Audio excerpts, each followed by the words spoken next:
অনেক বড় বড় রাজনৈতিক বিশ্লেষকরা প্রায় একটা কথা বলেন যে জামাত ঐতিহাসিক কিছু ভুল করে।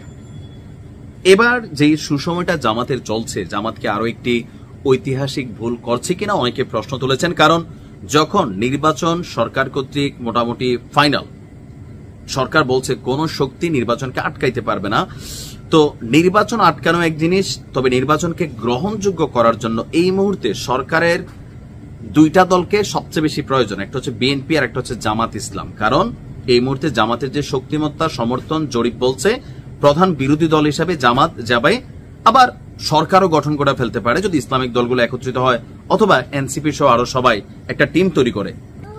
আবার ডক্টর মোহাম্মদ ইউনূসের সরকারের যেই ঘোষণা ছিল যে সারা পৃথিবীকে দেখাই দিবে এমন একটা নির্বাচন দিব, তো এই নির্বাচনে যদি জামাত অংশগ্রহণ না করে তাহলে এটা একটা আমিডামি নির্বাচনের দিকে আবার সরকারকে মুভমেন্ট করতে হবে, এমনকি রাষ্ট্রের অনেকগুলা টাকাও নষ্ট হবে। তো এই মুহূর্তে এসে কেন আমরা এই শঙ্কা করছি ডক্টর ইউনূসকে রেতে কাটা দিবে? আমার কাছে এরকম মনে হচ্ছে।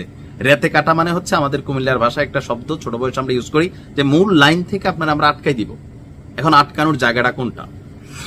নতুন বাংলাদেশ গঠনে জুলাই সনদের খসড়া চূড়ান্ত করে ফেলেছে জাতীয় ঐকমত্য কমিশন, তারপর তার রাজনৈতিক দলগুলোর কাছে পাঠিয়ে দিয়েছে। এখন মূল যেই কনফ্লিক্ট সেটা হচ্ছে পিআর। আবারও বলছি, এই মুহূর্তে পৃথিবীর প্রায় 90টি দেশে পিআর পদ্ধতি চালু, তবে বাংলাদেশে এটা কখনো হয় নাই।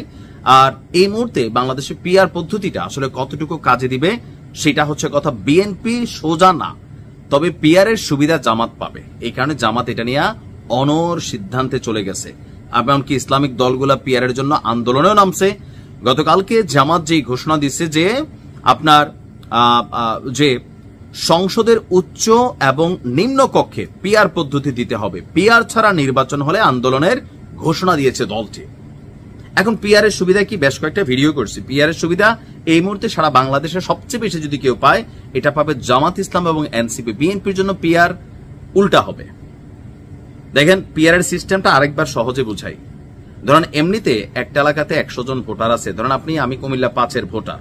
এখন আমার এলাকায় 5 জন প্রার্থী দাঁড়াইছে, আমি ভোট দিলাম ধরেন ABCDE 5টা মার্কার যে কোনো একটা মার্কায়।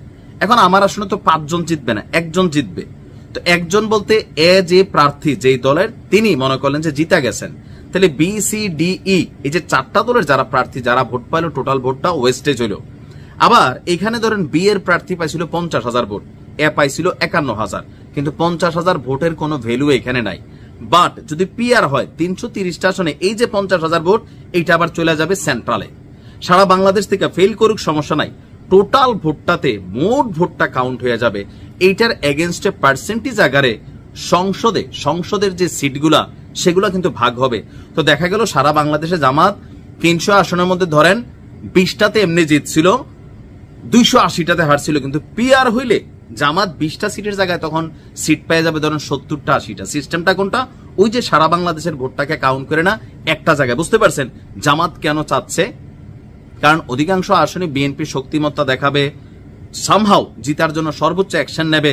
এখন একমাত্র পিআর ওই পদ্ধতি, যেই পদ্ধতিতে আপনি ভোট কেন্দ্র লুইটা ফেলেন, কোনো সমস্যা নাই, এলাকাতে আপনার এজেন্ট নাই, কোনো সমস্যা নেই, ভোট পড়ছে, ভোট কাউন্টারে হয়েছে, ফাইনালি এটার অ্যাডভান্টেজ পাবে। তো এইটাতে স্বাভাবিকভাবে বিএনপি আজকে বাগড়া দিচ্ছে, কালকে আওয়ামী লীগও দিবে, কারণ এই সিস্টেমটা বড় দলগুলোর ডিস্টারবেন্স করবে। আবার আরো নেগেটিভিটি আছে, ধরেন এই ছোট ছোট খুচরা যে দলগুলা এই সংসদে ভুংবাং কথাবার্তা বলে সংসদে গরম রাখবে, তবে এনসিপির জন্য এটা পজিটিভ হবে। সারা বাংলাদেশে এককভাবে কোনো প্রার্থী তারা জিতাইতে না পারলেও টোটাল বাংলাদেশের ভোট হিসাব করলে এনসিপির যে জরিপ আছে তারাও কিন্তু সংসদে ভালো আসন পাবে। সো জামাত সরকারের জাতীয় ঐকমত্য কমিশনের সিদ্ধান্ত ছিল উচ্চ কক্ষে, নিম্ন কক্ষে না। এখন জামাত বলতেছে না নিম্ন কক্ষ দিতে হবে, উচ্চ কক্ষ দিতে হবে। তো বিএনপি আবার আরেকটা দিয়ে কাউন্টার মারবে। এগুলা মারলে কি আসলে কোনো কাজ হবে?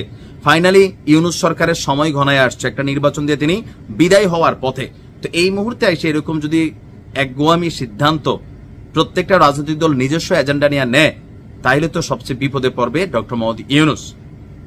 এই মুহূর্তে বিএনপি সরকারের অনুকূলে আছে, তবে জামাত পিআর পদ্ধতি ছাড়া যদি নির্বাচনে না যায়, এনসিপি যদি না যায়, তাহলে সরকার নির্বাচনটা করবে কারে নিয়া? বিএনপির বিপরীতে বিরোধী দল কারা হবে? এটা কিন্তু একটা ডক্টর ইউনূসের জন্য টেনশন তৈরি হচ্ছে।